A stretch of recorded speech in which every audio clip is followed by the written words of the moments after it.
আমাদের অনেক জায়গায় হয়তো অভিজ্ঞতার অভাবের কারণে আমরা রাজনৈতিক দলগুলোকে অনেক জায়গায় প্রয়োজনের থেকে বেশি বিশ্বাস করেছি। এবং সেটার ফলাফলটা আমাদের সামনে আছে। জনাব তারেক রহমান বর্তমান প্রধানমন্ত্রী, তিনি নিজে বলেছিলেন যে আপনারা গণভোটে হ্যাঁ ভোট দেন, কিন্তু তিনি গণভোটের রায়টা বাস্তবায়ন করছেন না। তো এই প্রতারণার রাজনীতি বা রাজনৈতিক দলগুলোর মধ্য দিয়ে আমাদের একটা মোটামুটি শিক্ষা হয়েছে। তো জুলাই গণ অভ্যুত্থানের সময় মানবতা বিরোধী অপরাধের দায়ে মৃত্যুদণ্ডপ্রাপ্ত সাবেক প্রধানমন্ত্রী শেখ হাসিনা তিনি তো ঘোষণা দিয়েছেন যে তিনি ফিরে আসবেন ডিসেম্বরে। এই বিষয়টা আপনি কিভাবে দেখছেন? তিনি ফিরে আসবেন আমার মনে হয়। আমরা কিছু ইনফরমেশন ইতিমধ্যে পেয়েছি এবং বিভিন্ন নিউজ এবং আন্তর্জাতিক সম্পর্ক বিশ্লেষকদের বিভিন্ন আলাপ আলোচনা থেকে যেটা আমরা বুঝতে পেরেছি এবং কিছু ইনফরমেশনের ভিত্তিতে আমরা যেটা বুঝতে পারছি যে শেখ হাসিনাকে মূলত ভারতীয় আর রাখতে চাচ্ছে না। শেখ হাসিনাকে ভারত বের করে দিতে চাচ্ছে এবং ভারতের পক্ষ থেকে খুব রিসেন্টলি জানানো হয়েছে বাংলাদেশ সরকারকে তাকে সেখান থেকে কোনো রাজনৈতিক কার্যক্রম পরিচালনা করতে দেওয়া হবে না এবং তাকে এক ধরনের সার্ভেলেন্সের মধ্যে ভারত রাখবে। তো হয়তো শেখ হাসিনাকে এই ধরনের কথা বলা হয়েছে যে তাকে ডিসেম্বরে ভারত থেকে বের করে দিবে, কারণ ভারতের কিন্তু শেখ হাসিনাকে রাখার ক্ষেত্রে এখন কোন কিন্তু আপনার ধরনের এই ধারণাটার উৎস যদি রাজনৈতিক একটু বলেন, এটা খুবই ইন্টারেস্টিং যে আপনি বলছেন যে ভারত রাখতে চাচ্ছে না। এইটার মানে এই তথ্যের উৎস কি? মানে আপনি এই তথ্যটা কোথা থেকে পাচ্ছেন? এটা কি আপনার ধারণা নাকি আপনি সুনির্দিষ্টভাবে শুনেছেন, দেখেছেন? আমাদের অনেক কূটনৈতিক বন্ধুদের থেকেই আমরা এই ধরনের বিভিন্ন কথা শুনতে পেয়েছি। এবং দেখেন ভারতের কিন্তু কূটনৈতিক দিক থেকে যদি আপনি দেখেন, ভারতের শেখ হাসিনাকে রাখার আহ, লন্ডনে জনাব তারেক রহমানকে রাখা হয়েছিল কারণ তার একটা সম্ভাবনা আছে, তার একটা সম্ভাবনা ছিল এবং তিনি বাংলাদেশের প্রধানমন্ত্রী হয়েছেন আলটিমেটলি। তো শেখ হাসিনাকে রাখার ক্ষেত্রে তো কোনো পলিটিক্যাল ইনসেন্টিভ নাই এবং শেখ হাসিনাকে রাখার ফলে কিন্তু বাংলাদেশের বর্তমান সরকারের সাথেও ভারত একটা সুন্দর ডিপ্লোম্যাটিক রিলেশনের ডেভেলপ করার সে করতে পারছে না। অন্তর্বর্তী সরকারের সাথেও সে পারে নাই, বাট তার তো বাংলাদেশের সাথে ইকোনমি থেকে শুরু করে ভূ রাজনৈতিক বিভিন্ন ধরনের ইন্টারেস্ট কিন্তু তার আছে এবং সেই জায়গা থেকে এই একটা অস্বাভাবিক সম্পর্ক তার জন্য তেমন একটা সুখকর না। এবং শেখ হাসিনা একজন ফাঁসির আসামি, এটার জন্য তাকে ইন্টারনালি আমরা দেখেছি যে কংগ্রেস, আম আদমি পার্টি সহ অনেকগুলো পার্টি কিন্তু এবং বিশেষ করে তৃণমূল কংগ্রেস, তারা কিন্তু বিজেপির অনেক সমালোচনা করেছে। তো দেশে অভ্যন্তরীণ ভাবেও সে কিন্তু এক ধরনের চাপের মুখে আছে। ফলে ইনসেনটিভ ছাড়া এই ধরনের একজন ফাঁসির আসামিকে রাখাটা তার জন্য কোনোভাবেই সুবিধাজনক হচ্ছে না। আবার তাকে সরাসরি বেরও করে দেওয়ার ক্ষেত্রে এক ধরনের ইয়ে আছে, কারণ তখন হয়তো ভারতের অন্যান্য বন্ধুরা হয়তো এক ধরনের নিরাপত্তার অনিশ্চয়তায় ভুগবে। তো বাট এই ধরনের কিছু ইনফরমেশন আমরা পাচ্ছি যে তাকে ইতিমধ্যে কোনো দ্বিতীয় স্পেস দেখা অথবা তাকে বাংলাদেশে ফিরিয়ে দেওয়া নিয়ে এক ধরনের আলোচনা, এবং ভারতও খুব রিসেন্টলি এই ধরনের একটা মেসেজ বাংলাদেশ সরকারকে দিয়েছে যে তাকে রাজনৈতিক কার্যক্রম করতে দেয়া হবে না। তো হয়তো সেই শঙ্কার জায়গা থেকেই শেখ হাসিনা এই ঘোষণাটা দিয়েছেন। এবং আরো একটা বিষয় প্রভাবক হিসেবে কাজ করেছে বলে আমাদের মনে হয়, রয়টার্স এর এই সাক্ষাৎকারের আগে কিন্তু শেখ হাসিনা ইন পার্সন কোনো ধরনের সাক্ষাৎকার দেয় নাই। এর আগে আমরা অনেক ধরনের ভয়েস রেকর্ড বা এরকম অনেক কিছু এসছে, বাট ইন পার্সন কোনো সাক্ষাৎকার কিন্তু দেওয়া হয়নি। বাট আপনি যদি টাইমিংটা রয়টার্সের দেখেন, সাক্ষাৎকারটাও তিনি মানে টেলিফোনে দিয়েছেন আর কি, সরাসরি টেলিফোনে তিনি কথা টেলিফোনে বলেছেন নাকি? এটাই টেলিফোনে একটা তিনি ব্যবধান কথা অন্য বলছেন, সাক্ষাৎকারের চেয়ে। সাক্ষাৎকার আছে, হ্যাঁ। তো এটার ক্ষেত্রে কিন্তু দেখেন যে টাইমিংটা দেখেন, 2 বছরে আপনি কোনো সাক্ষাৎকার দেন নাই, অথবা ভারতের কর্তৃপক্ষ যাদের আন্ডারে তিনি আছেন তারা অ্যালাউ করেন নাই। প্রধানমন্ত্রী যখন চায়না সফর করলেন তারপরেই এই সাক্ষাৎকারটা তাকে দিতে দেয়া হলো। তার মানে এখানেও একটা পলিটিক্যাল বা একটা কূটনৈতিক চাপ সরকারের উপর তৈরি করার বা একটা মেসেজ হয়তো ভারত সরকার বাংলাদেশ সরকারকে দিতে চাচ্ছে যে চায়না যাওয়াটা ভারত সরকার খুব ভালোভাবে নেয় নাই। তো এইখানে অনেক ধরনের বিষয়ই থাকতে পারে। বাট শেখ হাসিনা বাংলাদেশে ফিরে আসবে এইটা আমি বিশ্বাস করি না, এটার কোনো সম্ভাবনা আমি দেখি না। যদি ফিরে আসলেই হতো তাহলে তিনি পালিয়ে যেতেন না। তিনি অনেক কথা বলেন যে আমার গোপালগঞ্জে যাওয়ার কথা ছিল। এখানে একটা দেশের প্রাইম মিনিস্টার তিনি হেলিকপ্টার উঠতেছেন কিন্তু তিনি জানেন না তিনি কোথায় যাবেন, এটা খুবই হাস্যকর একটা বক্তব্য। তো এটা ওনারা ড্যামেজ কন্ট্রোল করার এক ধরনের চেষ্টা করে থাকেন। বাট আমার মনে হয় যে যদি শেখ হাসিনাকে ভারত আলটিমেটলি তাকে রাখার বিষয়ে ইতিবাচক নাই হয়, তাহলে হয়তো আওয়ামী লীগ অন্য কোনো দেশে তার রেফিউজের জন্য চেষ্টা করতে পারে। কিন্তু বাংলাদেশে কখনো ফিরবে বলে, স্বেচ্ছায় ফিরবে বলে আমার মনে হয় না। যদি ডিপোর্ট করা হয়, যদি বন্দি বিনিময় চুক্তি অনুযায়ী ভারত সরকার বাংলাদেশ সরকারকে বুঝিয়ে দেয়, সেটা ভিন্ন হিসাব। আহ, আমাদের তো আসলে অনেক কিছুই আইডিয়াল সিচুয়েশনে যাওয়া থেকে অনেক দূরে আছে। এখন আমরা একটা উন্নয়নশীল রাষ্ট্র এবং আমাদের রাষ্ট্রীয় কাঠামো, রাষ্ট্রীয় প্রতিষ্ঠানগুলো শক্তিশালী না, ফলে গ্লোবাল স্ট্যান্ডার্ড কোনো ক্ষেত্রেই আপনি কোনো একটা স্পেসিফিক কোনো একটা নির্দিষ্ট ক্ষেত্রে আমাদের আরএমজি সেক্টর অনেক ডেভেলপ, অনেক কমপ্লায়েন্স আমরা সেখানে মেইনটেইন করি। কিন্তু তারপরেও কিন্তু গ্লোবাল স্ট্যান্ডার্ডটা আমরা 100% মেইনটেইন করতে পারি না। ফলে আম এই কাঠামোগত কারণে কোনো ক্ষেত্রেই গ্লোবাল স্ট্যান্ডার্ড মেইনটেইন করা পসিবল না। বাট আমি আইসিটি ট্রাইব্যুনালের কার্যক্রম যতটা আমি ফলো করেছি, আমি দেখেছি যে কোন ধরনের বিচার প্রক্রিয়ার ক্ষেত্রে রাখা হয় নাই। আ এটা স্পেসিফিক কোন জায়গায় মনে হয়েছে যে হয়তো আন্তর্জাতিক মানদণ্ড মেইনটেইন করা হচ্ছে না, সেগুলো ফিক্স আমি আশা করব যে আইসিটি ট্রাইব্যুনাল এখন যারা দায়িত্বে আছেন তারা করবেন। বাট বাংলাদেশে কোন বিচার প্রক্রিয়াতে এতটা মানদণ্ড রক্ষা করা হয়েছে বলে আমার মনে হয় না। এর আগে আন্তর্জাতিক অপরাধ ট্রাইব্যুনালের মাধ্যমে আ উম বাংলাদেশের যুদ্ধাপরাধীদের বিচার করা হয়েছিল। সেটা নিয়ে অনেক ধরনের সমালোচনা আছে। অনেক ধরনের লিগ্যাল নিয়ে অনেক একাডেমিক বিশ্লেষণ হয়েছে, অনেক পলিটিক্যাল বিশ্লেষণ হয়েছে। সিভিল সোসাইটির অনেকের অনেক বক্তব্য আমরা সেই সময় থেকে এখন পর্যন্ত আমরা শুনি। অনেকে সেটাকে জুডিশিয়াল কিলিং বলে থাকেন। বাট এবারের যেই বিচার সেটা নিয়ে কিন্তু কোন লিগ্যাল আ সেরকম বিতর্ক আমার চোখে পড়ে নাই। ফলে আমি মনে করি যে আমাদের কিন্তু আওয়ামী পারফেকশন এর লীগ থেকে তো তো অবশ্যই ইতিমধ্যে এই আদালতের প্রতি তাদের অনাস্থার কথা জানিয়েছে পরিষ্কারভাবে, এবং তারা তো বলছে যে এই আদালতে যেভাবে বিচার প্রক্রিয়া হচ্ছে সেটা তাদের হিসেবে মানে যুক্তিযৌক্তিকভাবে হচ্ছে না। আ আ সরি, আরেকবার একটু যদি বলেন? আমি বলছি যে আওয়ামী লীগের তরফ থেকে তো, আওয়ামী লীগ নেতাদের তরফ থেকে তো বলা হয়েছে যে তাদের এই বিচার প্রক্রিয়ার প্রতি আস্থা নেই এবং এই আদালতের প্রতি তাদের আস্থা নেই।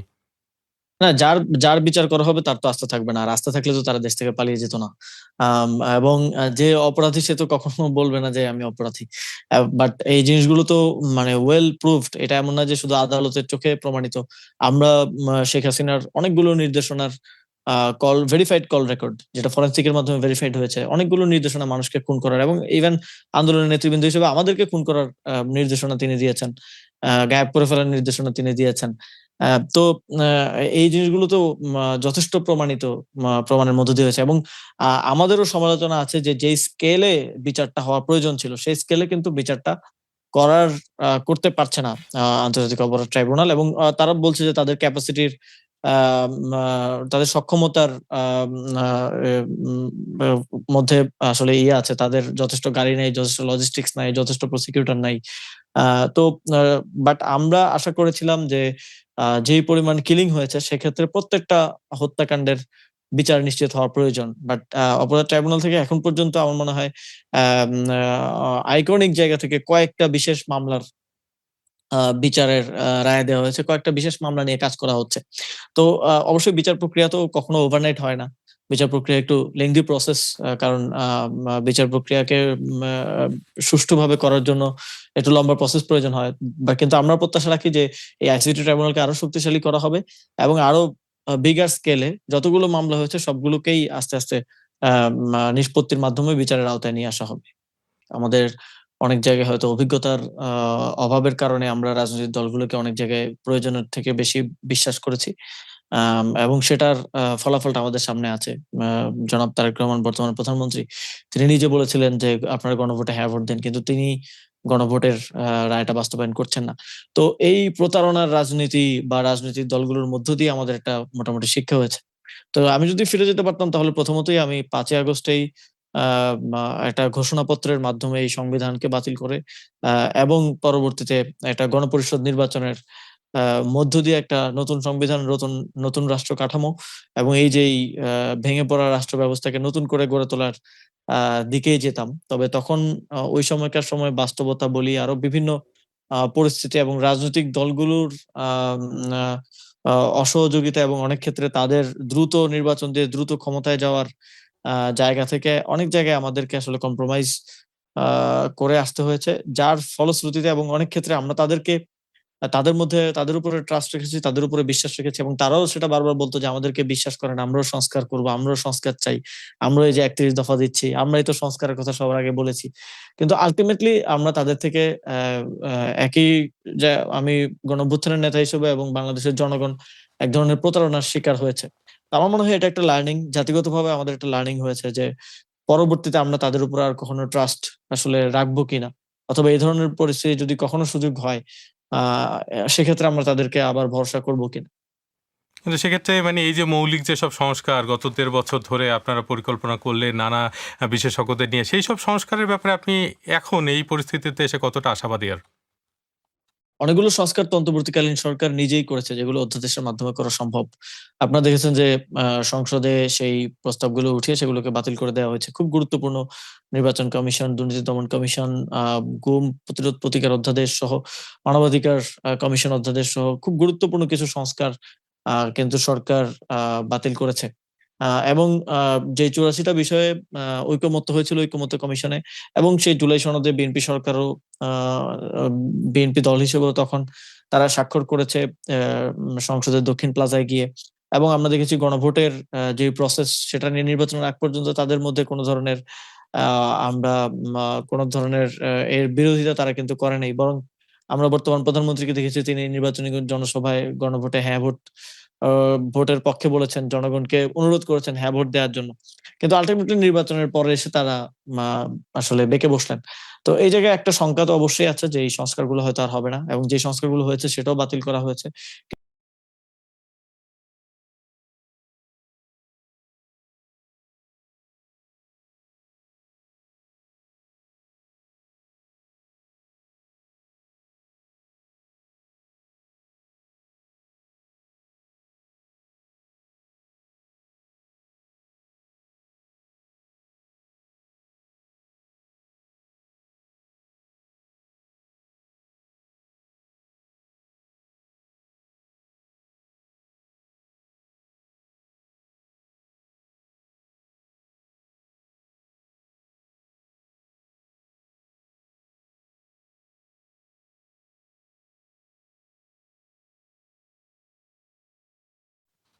এই জায়গাটাতে আমি কিছুদিন আগে কথা বলেছিলাম সাবেক আইন উপদেষ্টা আসিফ নজরুলের সঙ্গে। তিনি বলছিলেন যে মানে তারা যখন দায়িত্বে ছিলেন, আপনিও সেই সরকারের অংশ ছিলেন।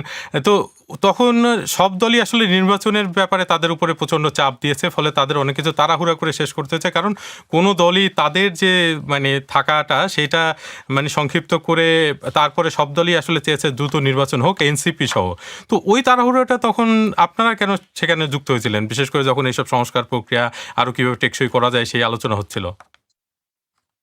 না, আমাদের দিক থেকে সবসময় সংস্কার প্রক্রিয়াটাকেই প্রাধান্য দেওয়া হয়েছে, গুরুত্ব দেওয়া হয়েছে। কিন্তু দেখবেন যে আপনি খেয়াল করবেন যে সেই সময়টাতে কিন্তু বিএনপির পক্ষ থেকে এবং অপরাপর আরো রাজনৈতিক দলের পক্ষ থেকে ছাত্রদেরকে দোষারোপ করা হচ্ছিল। আমাদের পদত্যাগ চাওয়া হচ্ছিল যে আমাদের কারণে নাকি নির্বাচন হচ্ছে না। আমরা বেশি সংস্কার চাই, আমরা অনেক কিছু করতে চাই। তো এক ধরনের প্রেশারে কিন্তু রেখে আমাদেরকে আমাদের লেজিটিমেসি কোয়েশ্চেন করা হয়েছে, এবং সরকারের মধ্যে আমাদের মতামতের যে গুরুত্ব সেটাকে কমিয়ে রাখার চেষ্টা করা হয়েছে। অথচ আমরা দেখলাম বিএনপিপন্থী উপদেষ্টা যারা পরবর্তীতে মন্ত্রী হয়েছে, তারা কিন্তু সরকারের মধ্যে ছিল। অথচ এই বিএনপি আমাদের পদত্যাগ চেয়েছে যে নির্বাচনের নিরপেক্ষতার স্বার্থে। আসলে নিরপেক্ষতা কিছুই না। তারা চেয়েছিল যেন আমরা থাকলে হয়তো অনেক কিছু তারা করতে পারত না। যেভাবে তারা করেছে, নির্বাচনকে প্রভাবিত করা, সংস্কারের বিষয়গুলোতে সরকারকে বিভিন্ন ধরনের কম্প্রোমাইজ এ আসতে বাধ্য করা। তো সেই জায়গা থেকে আমাদেরকে একরকম চাপে রাখা হয়েছিল। আ এবং আমাদেরকে এক ধরনের মা জাতীয় নাগরিক পার্টিকে এক ধরনের দোষ দেয়া হতো যে এরা নির্বাচন চায় না। আ এদের পন্থী লোকজন ক্ষমতায় আছে, এরা সারা জীবন ক্ষমতা আঁকড়ে ধরে রাখতে চায়। ইভেন অনেক সময় বলা হয়েছে যে ডিসেম্বরে নির্বাচনের কথা বলা হচ্ছে, ফেব্রুয়ারিতে নির্বাচনের কথা বলা হচ্ছে, কিন্তু নির্বাচন হবে না। আ এটা খুব আ ট্রাস্ট এর সাথে বিএনপির পক্ষ থেকে বারবার বলা হচ্ছিল। বাট সরকারের আমি একটা ইনটেনশন দেখেছি যে অন্তর্বর্তী সরকার কখনোই ক্ষমতা প্রলং করতে চায়নি। কিন্তু এই নানামুখী চাপ এবং অসহযোগিতার কারণে যখন দেখেন নির্বাচনের ডেট ঘোষণা করা হলো, তারপরেও কিন্তু যমুনার সামনে আন্দোলন করা হয়েছে। বিএনপি সরকারকে ঘেরাও দিয়ে রেখেছে, কাজ করতে দেয় নাই। আ মা নানাভাবে আ বাইরে থেকে আ চাপ দেয়া, ভেতর থেকে কিন্তু এই চাপ ঘেরাও দেয়া, তো নানাভাবে আপনারাও করেছেন। সরকারকে আপনারাও চাপ চাপে দিয়েছেন না? রাখা হয়েছে। হাসনাত আব্দুল্লাহর নেতৃত্বে তো আপনারাও অনেক সময় এই ধরনের ঘেরাও কর্মসূচি করেছেন এবং আপনারাও দাবি আদায় করেছেন যমুনা ঘেরাও করে। দেখেন আমরা মানে তখন জাতীয় নাগরিক পার্টি, আমি সরকারের অংশ ছিলাম। জাতীয় নাগরিক পার্টি জাতীয় নাগরিক পার্টির জায়গায় ছিল। তখনকার জাতীয় নাগরিক পার্টির সব সিদ্ধান্তের সাথে আমি সম্পৃক্ত ছিলাম না।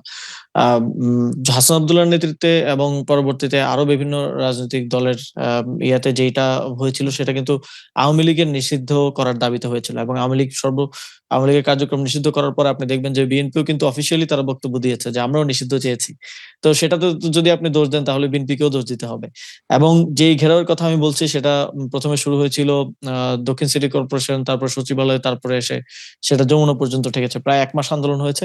এবং ঘেরাওয়ের ইস্যুটা যদি আপনি দেখেন, একজন মানুষ আ মা সিটি কর্পোরেশনে মেয়র পদে বসার জন্য ঘেরাও করছে। যদিও পরবর্তীতে আমরা জানতে পেরেছি যে সেটা আসলে সরকারের সাথে একটা বেটার নেগোসিয়েশন। আ আ আমি জানতে পেরেছি যে ডক্টর মোহাম্মদ ইউনূস সালাউদ্দিন আহমেদকে দেখা করার সময় দিচ্ছিলেন না। কারণ সালাউদ্দিন আহমেদের কিছু কনডাক্ট নিয়ে, ব্যবহার নিয়ে তার আ আ মা অ অসন্তোষ ছিল। জাস্ট এই একটা কারণে আপনার সাথে সরকার প্রধান দেখা করছে না। এই কারণে আপনি সরকারকে ঘেরাও করে কাজ করতে দিবেন না। এই ধরনের সিলি ম্যাটার নিয়ে হয়েছে। বাট যেটা এনসিপির নেতৃত্ব হয়েছে এটার ক্ষেত্রে কিন্তু জামায়াতে ইসলামী, বিএনপি সহ সবাই একমত হয়েছে এবং সবাই কিন্তু এই আওয়ামী লীগের কার্যক্রম নিষিদ্ধ করার ক্রেডিট নিয়েছে। তো ফলে আপনি যদি ওইটার দোষ দিতে হয় সবাইকে দিতে হবে। আ কিন্তু আ বিএনপি যেভাবে এবং শুধুমাত্র এই একটা ইনসিডেন্ট আমি বলছি, বাট অন্তর্বর্তী সরকারের সময় ৩০০ র উপরে আন্দোলন হয়েছে।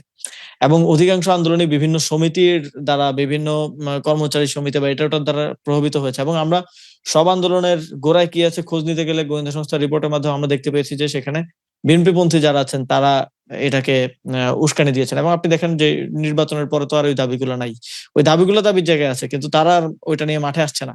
আম ফলে তখন এক ধরনের উস্কানি, এক ধরনের সহযোগিতা এই আন্দোলনগুলোকে সংগঠিত করার ক্ষেত্রে বিভিন্ন রাজনৈতিক দলের পক্ষ থেকে ছিল। ফলে সরকার বিভিন্ন সিদ্ধান্ত স্বাধীনভাবে নিতে পারে নাই। এই চাপের মুখে তাদেরকে বিভিন্ন ধরনের সিদ্ধান্ত, বিভিন্ন ধরনের আ কম্প্রোমাইজ এর দিকে তখন যেতে হয়েছে। কিন্তু এই জায়গাটাতে হচ্ছে ধরেন বিএনপি একটা রাজনৈতিক দল হিসেবে তারা হয়তো তাদের মতো করে পরিকল্পনা করেছে। তাদের কাছে জিজ্ঞাসা করলে তারা হয়তো এই বিষয়ে অন্য বক্তব্য দিবে। কিন্তু আমার প্রশ্নটা হচ্ছে যে ধরেন আপনারা ২০২৪ জুলাইয়ে একটা মানে গণ আন্দোলন করে একটা সরকার খুবই সুসংহত অবস্থায় থাকা একটা সরকারের পতন ঘটিয়েছেন। কিন্তু তারপরে এই যে এই ধরনের চাপ, বিএনপির চাপ বা অন্য চাপের কাছে আপনারা কি তাহলে এক ধরনের নতি স্বীকার করে ফেলেছেন? এত দ্রুত যে এই নতি স্বীকার করা এটার কারণটা কি ছিল আপনাদের? মানে না এই আপনাদের এই দুর্বলতাটা কোথায় ছিল যে কারণে আপনাদেরকে এই না চাপগুলো খুব গুরুত্ব সহকারে নিতে হয়েছে? এই বিষয়ে তো আমারও সমালোচনা আছে। যদিও আমি ওই সরকারেরই অংশ ছিলাম।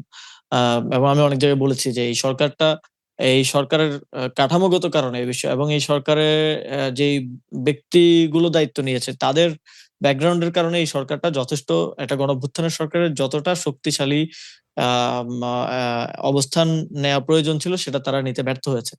এবং আম আ আমাদের কিন্তু ১ম এ উদ্দেশ্য ছিল একটা অন্তর্বর্তীকালীন জাতীয় সরকার গঠন করা এবং আ সবগুলো পলিটিক্যাল পার্টি, সিভিল সোসাইটি, গণঅভ্যুত্থানের প্রতিনিধিদের অংশগ্রহণে এটা একটা শক্তিশালী সরকার হতো। এই সরকারের বিভিন্ন লেজিটিমেসি নিয়ে যে প্রশ্নগুলো উঠেছে সেটা উঠতো না। এবং আম আ তখন লক্ষ্যে পৌঁছানোটা মোর ইজি হতো। কিন্তু সেটা বিএনপি ১ম এ রাজি না হওয়ার কারণে কিন্তু আমাদেরকে মোর অর লেস সিভিল সোসাইটির প্রতিনিধিদেরকে নিয়ে, যাদের কোনো পলিটিক্যাল ব্যাকগ্রাউন্ড নাই, যাদের বেশিরভাগ ব্যাকগ্রাউন্ড হয়তো কেউ শিক্ষকতা, কেউ পলিসি লেভেলে কাজ করেন, কেউ হয়তো আ এনজিও ব্যাকগ্রাউন্ড এর ব্যক্তিত্ব বা ইকোনমি ব্যাকগ্রাউন্ড এর ব্যক্তিত্ব। তাদেরকে নিয়ে এক ধরনের একটা নন পলিটিক্যাল আ একটা সিভিল সোসাইটি আধিক্যের একটা সরকার গঠন করতে হয়েছে। ফলে এই সরকারটা ১ম থেকেই আমার মনে হয়েছে যে আমরা সরকারে থাকা অবস্থায়ও সরকারকে বিভিন্ন সিদ্ধান্ত নেওয়ার ক্ষেত্রে চাপ দিয়েছি। কঠোর হওয়ার জন্য বারবার বলেছি। কিন্তু আমার মনে হচ্ছে যে সরকার যথেষ্ট গণঅভ্যুত্থানের সরকারের যতটুকু পাওয়ার এক্সারসাইজ করার প্রয়োজন ছিল uh for the good of the country সেটা করতে এই সরকার ব্যর্থ হয়েছে। অনেক ক্ষেত্রে কঠোর অবস্থান নিতে ব্যর্থ হয়েছে। অনেক ক্ষেত্রে রাজনৈতিক দলের চাপের মুখে তারা নতি স্বীকার করেছে। বাট সেটার ক্ষেত্রে কখনোই আমার জায়গা থেকে বা গণঅভ্যুত্থানের প্রতিনিধি যারা এই সরকারে ছিল তাদের জায়গা থেকে সবসময় আমাদের একটা চাপ ছিল যে সরকারের কিছু ক্ষেত্রে ডিসক্রিশন, সরকারের কিছু ক্ষেত্রে সিদ্ধান্ত গ্রহণে সবকিছু এই যে রাজনৈতিক দলগুলা বললে করব, না হলে করব না। এই যে একটা, কারণ সবাইকে নিয়ে সবসময় ভালো ডিসিশনটা হয়তো নেয়া যায় না। কম্প্রোমাইজ একটা ডিসিশন নিতে হয়। তো এই সমালোচনাগুলো সরকারের ভিতরে থেকেও আমরা করেছি। বারবার আমরা সরকার প্রধান সহ অন্যান্য উপদেষ্টাদেরকে ক্যাবিনেট মিটিং এ আমরা বলেছি। এবং অনেকগুলো কঠোর ডিসিশন নেয়ার ক্ষেত্রে আমরা সরকারকে প্রভাবিত করেছি। এবং এটাই আমার মনে হয় এই সরকারের একটা সমালোচনা আমার জায়গা থেকে থাকবে যে এই সরকারটা কঠোর ডিসিশন নেয়ার ক্ষেত্রে অনেক সময় পিছপা হয়েছিল। বাট ওইটাকে আমি ডিফাইন করি এজ এই মানুষগুলোর ব্যাকগ্রাউন্ড এর কারণে এমনটা হয়তো হয়েছিল।